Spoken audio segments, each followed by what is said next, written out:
I now give the floor to the distinguished representative of the Republic of Djibouti to introduce the statement of the head of state. Mr. President, Mr. Secretary General, Excellencies, distinguished representatives, I have the distinct honor to introduce His Excellency Mr. Ismaël Omar Guelleh, President of the Republic of Djibouti, who will deliver his statement before the 76th session of the United Nations General Assembly. Thank you. بسم الله الرحمن الرحيم الحمد لله الصلاة والسلام على رسول الله صلى الله عليه وسلم. Monsieur le Président de l'Assemblée.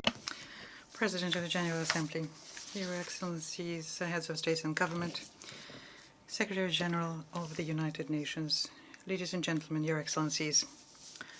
Mr. President, I would like to, first of all, congratulate you very warmly on being elected to steer the 76th session of the General Assembly.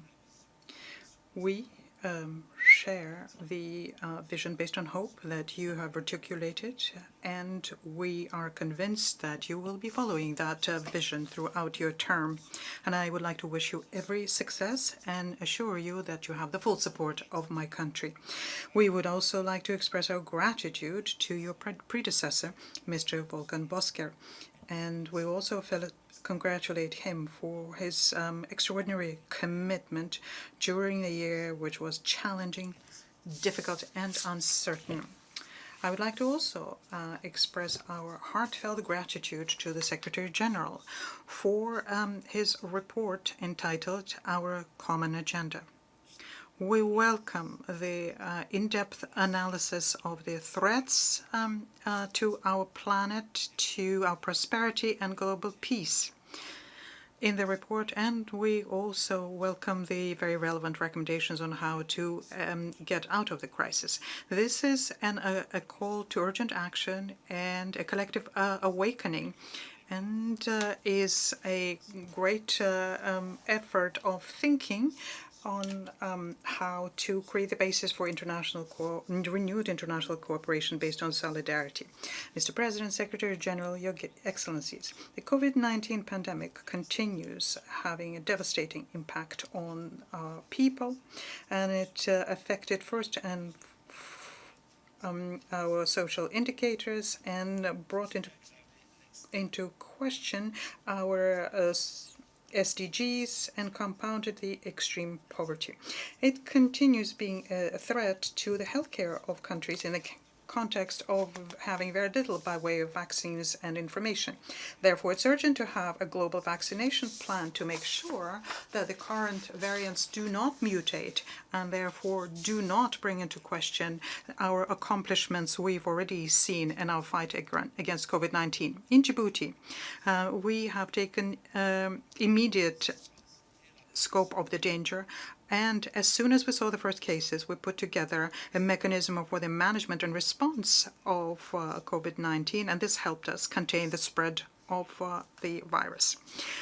The new variants made us adapt our strategy. We also have developed a vaccination plan which includes putting together vaccination centers in the capital and in the regions inland, far inside the country, and to promote the approach which is based on community and proximity, and we've been using vaccine buses for that.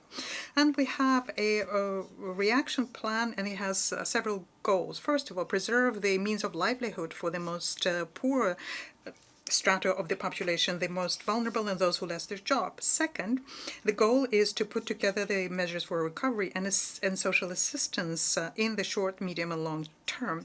Third, put the technology at the center of our social activities. And I would like to, at this stage, thank, on behalf of my government and the people of Djibouti, all of the international partners who have provided us free of charge with vaccines so as to help us with our vaccine strategy as we fight against COVID-19. We express the wish that the summit meeting planned for today and convened at the initiative of President Joe Biden will enable us to identify very specifically the ways and means of reversing the spread of the virus in a lasting fashion and make sure that we have a vaccine deployment throughout the world. It is also vital to make sure that there are greater efforts made given to arrive at a consensus on the need of temporarily lifting intellectual property rights, and this in order to accelerate vaccine manufacturing. Mr. President, Secretary General, Excellencies, because of the lockdowns we had as a result of the COVID-19 pandemic, we had throughout the world the upheavals in the supply chain, severe shrinking of the economy, the rising of public deficits, and devastating economic consequences in general. We therefore need to have solutions to stimulate economic recovery, and we are looking for these solutions. The support of financial institutions and support of friendly countries will be crucial for us. Mr. President, Secretary General, Your Excellencies, a number of my counterparts who took the floor before me underscored in their statements the concerns and the uncertainties which are only growing, and they relate to the future of our planet. Paradoxically, this healthcare crisis, a global one, which has stricken one and all and has been for the 2 years, presents us with a unique opportunity which we'll probably never have again, because it shows us the intrinsic links between human health, the economy, and the environment. Indeed, the various consequences of COVID-19 compel us to make a choice to whether we want to continue harming our planet and our environment, or whether we want to have a collective action which would at the same time courageous and will make us stand together.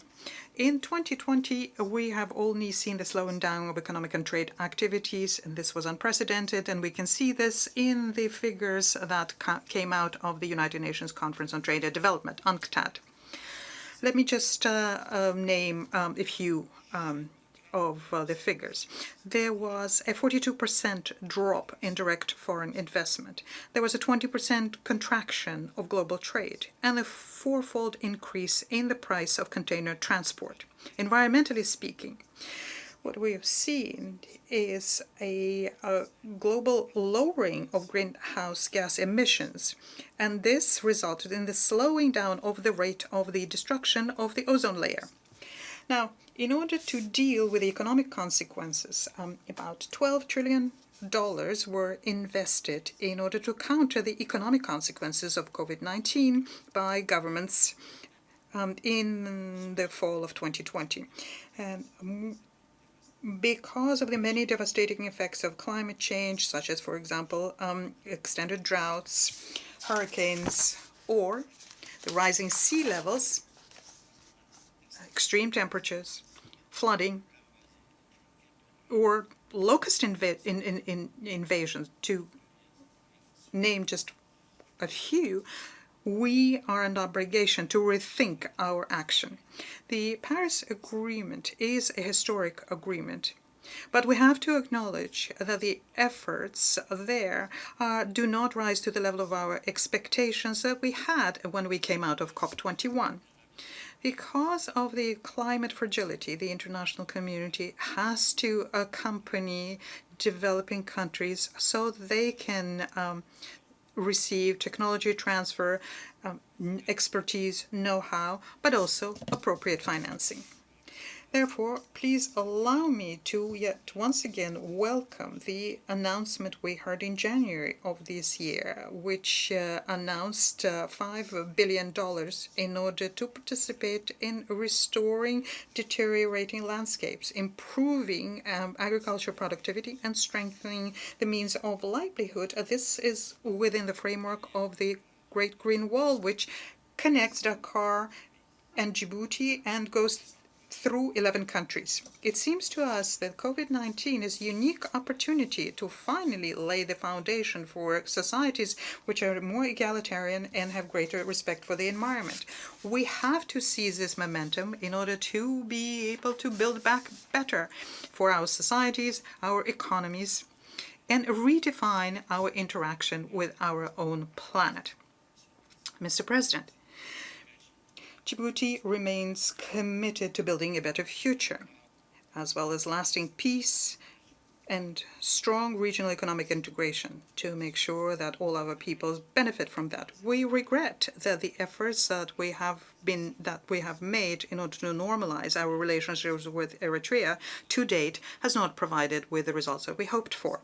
As was noted by the Secretary General in the letter dated 30th July 2021 to the President of the Security Council, we regret the absence of tangible progress on outstanding issues, namely the border differences and the fate of 13 Djibouti prisoners of war. We reiterate our appeal to Eritrea to accept to resolve this issue through bilateral dialogue, mediation, or binding international arbitration. We also urge our neighbors in Eritrea to dismantle the Andali camp, and this would be a confidence-building measure conducive to a better climate in the relations between our two countries. We follow with a great deal of attention the situation in Ethiopia as it develops. We share historic links with Ethiopia, and we have very fruitful bilateral relations with them in such areas as politics, economics, and culture. And these relationship will have to prosper and growth. We reiterate our support to the peaceful settlement of disputes, and we hope that in the very near future we'll see an Ethiopia which is peaceful, reconciled within itself, and once again growing and developing economically. On Somalia, we are encouraged by the progress accomplished by the country. Nonetheless, we share the concerns which were expressed by the members of the Security Council when they mentioned the political disagreement between the members of the government, and also mentioned the potential negative impact on abiding by the electoral timetable. Somalia is at a crossroads, and everything needs to be done to make sure that the positive trajectory that Somalia had embarked on is not brought into peril. We reaffirm our support to a fair and lasting resolution to the Palestinian-Israeli conflict and the creation of an independent and sovereign state on the basis of the 1967 borders with East Jerusalem as capital. We condemn the expansion of settlements, the demolitions campaigns, and the seizure of property in the occupied West Bank, including in East Jerusalem, as well as the acts of violence targeting Palestinian civilians. We request that Israel abides by its obligations under international humanitarian law. Djibouti welcomes the nomination of the new United Nations Special Envoy for Yemen, Mr. Hans Grunberg, and we express a wish that this will give a new impetus to the efforts by the international community so as to arrive at a lasting political solution in line with the resolutions issued by the Security Council. We urge the Houthis to remain constructively involved in the peace process and reiterate our condemnation of repeated attacks against Saudi Arabia. We reaffirm our deep concern given the threat of a possible environmental, maritime, economic, and humanitarian disaster which presents the F-50 Safar tanker. What is needed is to make sure that it's urgently and without conditions authorizations be issued to the United Nations to proceed with the assessment and adequate repair so as to make sure we avoid the worst case scenario and minimize the risk of the oil spill in the Red Sea. I thank you for your attention.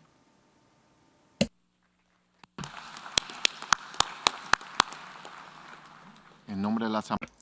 On behalf of the General Assembly, I wish to thank the President and Head of Government of the Republic of Djibouti for the statement just made. I now give the floor to the distinguished representative of the